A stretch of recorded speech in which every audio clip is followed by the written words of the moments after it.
सो हाय। पिछली वीडियो में हमने एक फिक्स्ड साइज विंडो का क्वेश्चन देखा था, मैक्सिमम सम ऑफ सब एरे ऑफ साइज के। आज की वीडियो में हम देखेंगे first negative integer in every window size के। वीडियो का फ्लो वैसे ही रहने वाला है। पहले हम प्रॉब्लम स्टेटमेंट देखेंगे, फिर इनपुट आउटपुट, फिर आइडेंटिफिकेशन, फिर सोल्यूशन। तो प्रॉब्लम स्टेटमेंट डिस्कस करते हैं। तो क्वेश्चन बोल रहा है first negative integer in every window size के। मीन्स सपोज एक एरे गिवन है 1 -1 2 3 -2 0।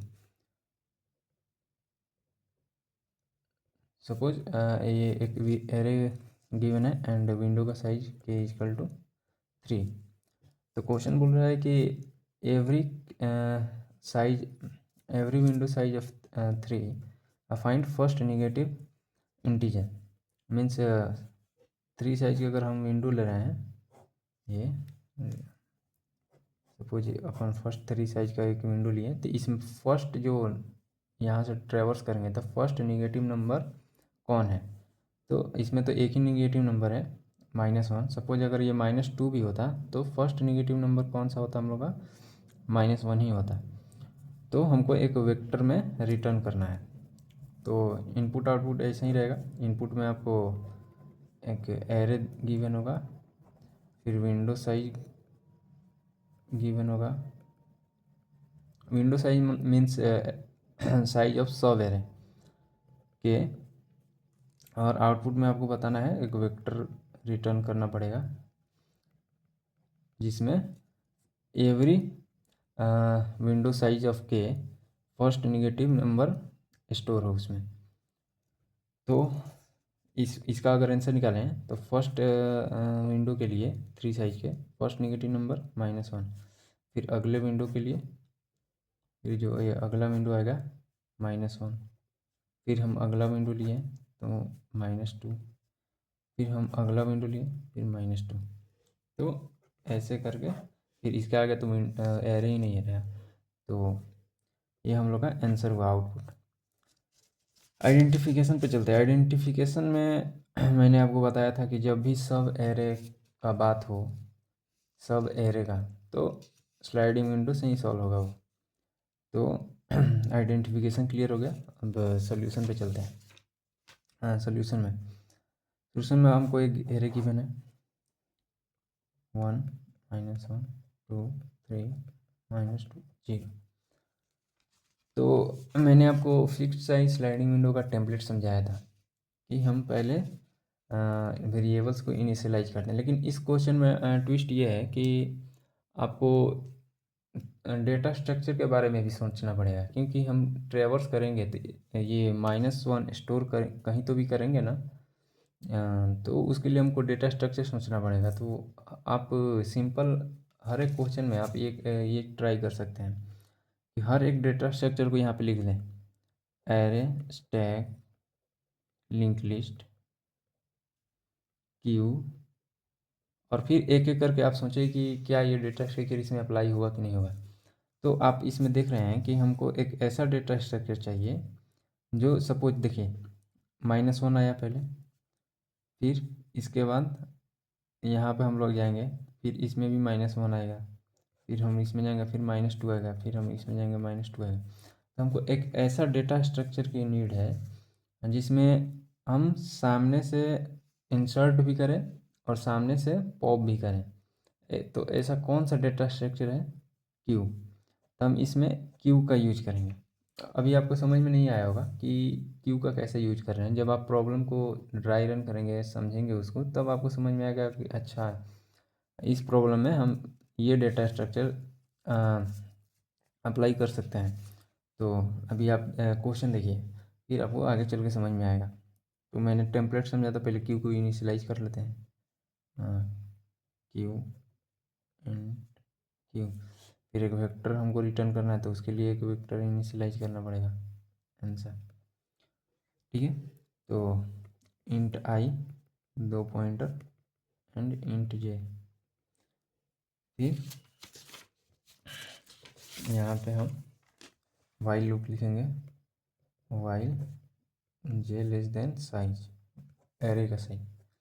तो मैंने पिछले वीडियो में समझाया था कि पहले हम क्या करते हैं, कैलकुलेशन करते हैं। स्टेप 1 में कैलकुलेशन करते हैं। तो हमको कैलकुलेशन क्या करना है, क्वेश्चन में क्या फाइंड करना है कि फर्स्ट निगेटिव इंटीजर, मीन्स हमको वैसे इंटीजर को स्टोर करना है जो निगेटिव है।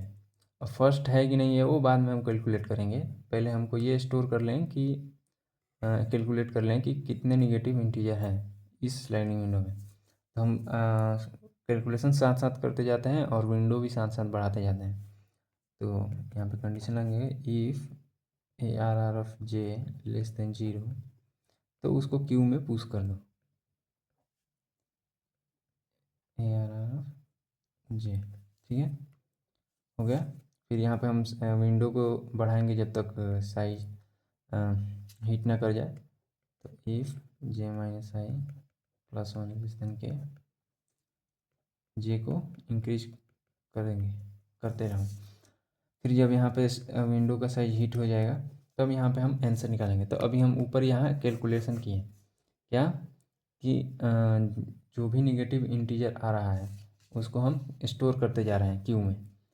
अब यहाँ पे पहले चेक कर लेंगे क्यू एम्प्टी तो नहीं है ना, क्या पता एरे में कोई निगेटिव नंबर ही ना हो, तो फिर क्यू में कोई एलिमेंट ही नहीं होगा और डायरेक्ट हम कैलकुलेशन करने जाएंगे तो सेगमेंटेशन फॉल आ जाएगा।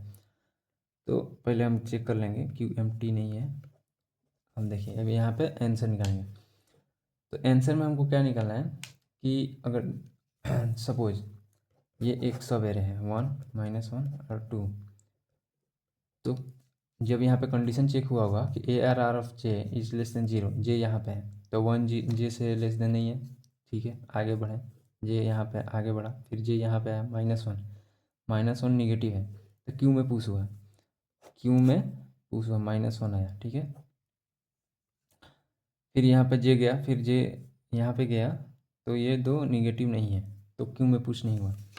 तो आप देख सकते हैं कि जब जब फर्स्ट निगेटिव नंबर जो आ रहा है, फर्स्ट निगेटिव नंबर वो क्यू के फ्रंट पे रह रहा है। अगर सपोज यहाँ पे -2 भी हम लेते हैं और तो -2 कहाँ पे आता है, यहाँ पे आता है, तो क्यू के फ्रंट पे तो वही आ रहा है जो फर्स्ट आ रहा है, मतलब फर्स्ट इंटीजर जो अकर हो रहा है वो क्यू के फ्रंट पे ही रह रहा है। इसलिए मैंने बोला था कि जब आप ट्राई रन करेंगे, कुछ प्रॉब्लम को समझेंगे तो आपको समझ में आएगा कि यहाँ पे कौन सा डेटा स्ट्रक्चर यूज करना एफिशिएंट रहेगा।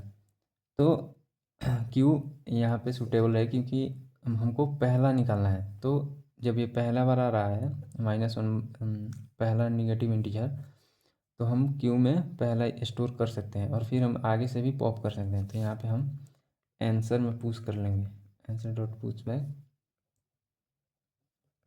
क्यू डॉट फ्रंट, ठीक है।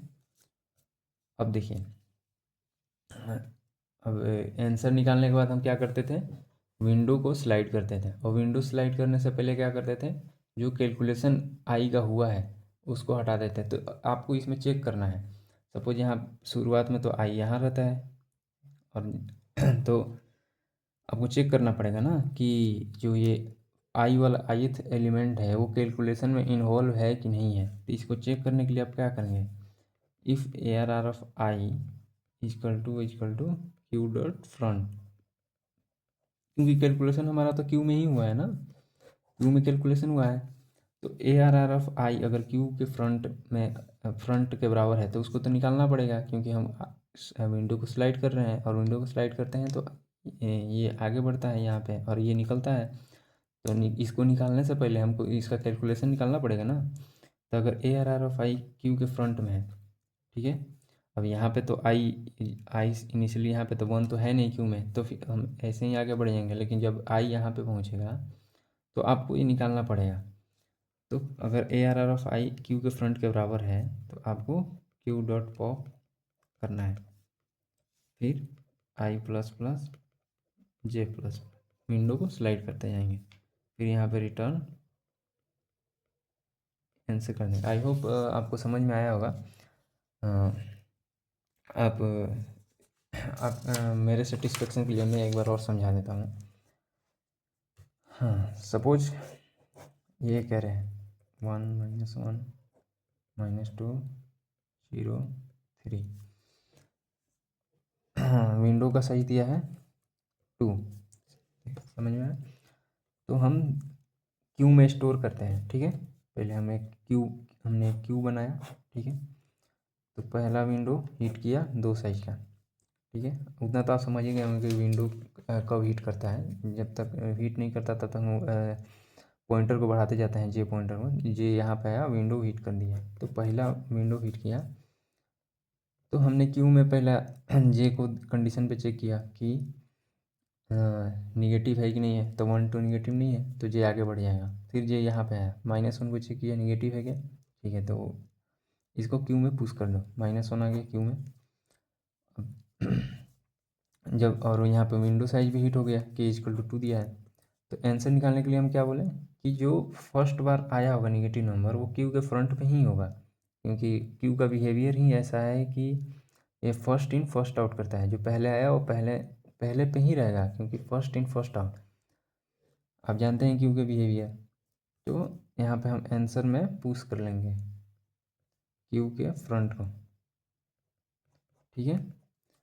अब देखिए, अब विंडो का साइज आगे बढ़ा, विंडो को यहाँ पे आया, दूसरा विंडो